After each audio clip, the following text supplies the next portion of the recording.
मैं डॉक्टर संगीता कुमारी, guest assistant professor Hindi विभाग, जमनीलाल महाविद्यालय, हाजीपुर, वैशाली।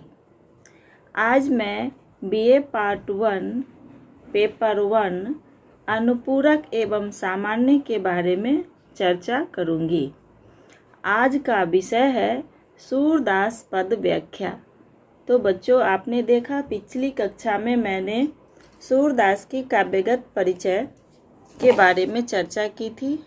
आज मैं उनकी पद यानी दोहे की व्याख्या करूंगी। तो सबसे पहले दोहा की चर्चा करूंगी, उसके बाद शब्दार्थ, जो उसमें कठिन शब्द है उसके अर्थ बताऊंगी, फिर मैं व्याख्या करूंगी। तो आइए आज जानेंगे सूरदास की पद व्याख्या। निस दिन बरसत नैन हमारे, निस दिन बरसत नैन हमारे, सदा रहत पावस ऋतु हम पर, जब ते श्याम सिधारे।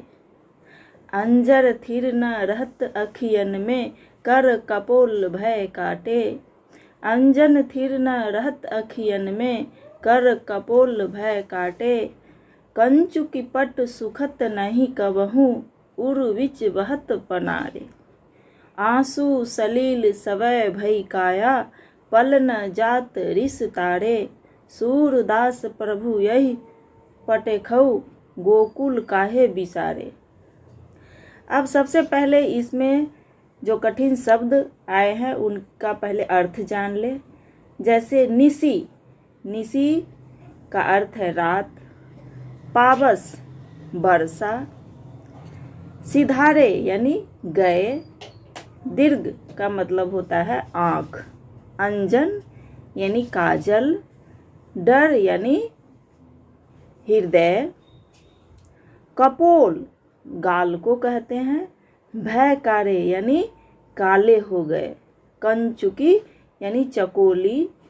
पनारे का मतलब होता है नाली। अम्बु जल। उबारे यानी उबारने की प्रार्थना। सलील मतलब होता है पानी, जल। बिसारे का मतलब होता है भुलाना। तो आइए अर्थ जान चुके हैं, अब इसकी व्याख्या करूंगी। ये प्रस्तुत पद सूरदास का एक उल्लेखनीय पद है। ये प्रस्तुत पंक्तियां जो है सूरदास का एक उल्लेखनीय पद है। इन पंक्तियों में गोपियों के विरह की अकथक वेदना वर्णित है। एक गोपी व्यथा भरी वाणी में कह रही है कि हमारी आंखें प्रतिदिन बरसती रहती है। जब से कृष्ण हमसे मुंह मोड़कर चले गए, तब से हमारे आंखों में सदा बरसात ही उमड़ती रहती है। अनवरत आंसू बहने के कारण इन आंखों में कभी काजल नहीं लग पाता। काजल अश्रु के साथ बहकर गालों को काला कर देता है। लगातार आंसू बहने के कारण चोली कभी कभी सूखती नहीं और ऐसा प्रतीत होता है कि हृदय के भीतर आंसुओं की धारा बह रही है।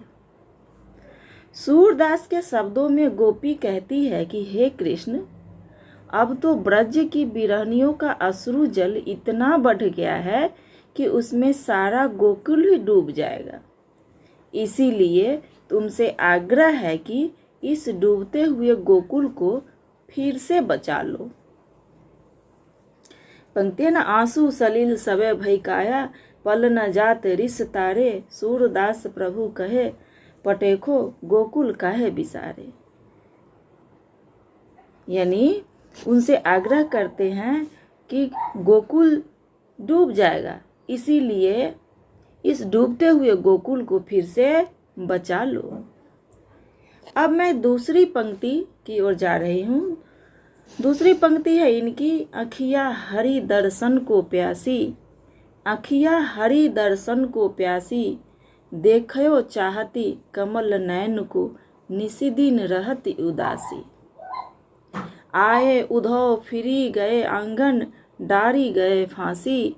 केसरी तिलक मोतिन की माला, वृंदावन के वासी। काहू के मन को न जानत, लोगन के मन हासी। सूरदास प्रभु तुम्हारे दरस को, करवट ले हो काशी। ये इनकी पंक्ति है कि अखिया हरि दर्शन को प्यासी, देखयो चाहती कमल नयन को, निसी दिन रहते उदासी। आयो उधो फिरी गए आंगन, डारी गए फांसी। केसरी तिलक मोतिन की माला, वृंदावन के वासी। काहू के मन को न जानत, लोगन के मन हासी। सूरदास प्रभु तुम्हारे दरस को, करवट ले हो काशी। तो आइए सबसे पहले इसमें कठिन शब्द के अर्थ को जानेंगे। उदासी, उदासी यहाँ पे मलिन, मलिनता। कमल नयन, कमल के समान नयन, नेत्र वाले। निसी का मतलब होता है दिन।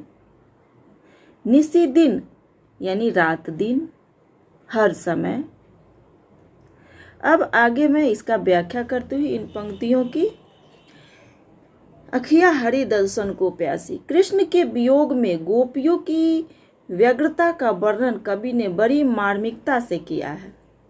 गोपियों की आंखें श्री कृष्ण के दर्शन के लिए प्यासी है। गोपियां कमल नयन श्री कृष्ण के दर्शन के लिए इतनी उत्सुक है कि वे नित्य प्रतिदिन उदास रहती है। वे कृष्ण को देखना चाहती है, लेकिन कृष्ण को देख नहीं पाती। यहाँ उद्धव जी निर्गुण ब्रह्म का उपदेश देने आए, पर उनका कुछ प्रभाव गोपियों पर नहीं पड़ा।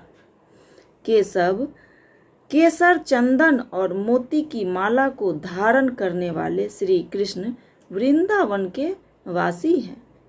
सूरदास जी कहते हैं कि कोई भी एक दूसरे की मन की बात को नहीं समझ पा रहा है। अंत में कवि कहता है कि मैं भी श्री कृष्ण के दर्शन की बाट जो रहा हूँ, नहीं तो अब तक मैं भी काशी में करवट लेकर अपनी जीवन लीला ही समाप्त कर लेता। इनकी पंक्ति में जो ये है कि अखिया हरि दर्शन को प्यासी, देखयो चाहती कमल नयन को, निसी दिन रहत उदासी। आयो उधो फिर गए आंगन, डारी गए फांसी। केसरी तिलक मोतिन की माला, वृंदावन के वासी। काहू के मन को न जानत, लोगन के मन हासी। सूरदास प्रभु तुम्हारे दरस को, करवट ले हो काशी। यानी कृष्ण के वियोग में गोपियों की व्यग्रता का वर्णन कवि ने बड़ी मार्मिकता से किया है। गोपियों की आंखें श्री कृष्ण के दर्शन के लिए प्यासी है, वो उन्हें देखना चाहती है। गोपियां कमल नयन श्री कृष्ण के दर्शन के लिए इतनी उत्सुक है कि वे नित्य प्रतिदिन उदास रहती है। वे कृष्ण को देखना चाहती है, लेकिन कृष्ण को देख नहीं पाती। यहाँ उद्धव जी निर्गुण ब्रह्म का उपदेश देने आए, पर उनका कुछ प्रभाव गोपियों पर नहीं पड़ा। केसर चंदन और मोती की माला को धारण करने वाले श्री कृष्ण वृंदावन के वासी हैं। सूरदास जी कहते हैं कि कोई भी एक दूसरे की मन की बात को नहीं समझ पा रहा है। यहाँ पे उद्धव जी गोपियों की समझाने की कोशिश कर रहे हैं, लेकिन ना ही उद्धव जी समझ रहे और ना ही गोपियाँ समझ रही है। अंत में कवि कहता है कि मैं भी श्री कृष्ण के दर्शन की बाट जो रहा हूँ, नहीं तो कब तक मैं भी काशी में करवट लेकर अपनी जीवन लीला ही समाप्त कर लेता। धन्यवाद।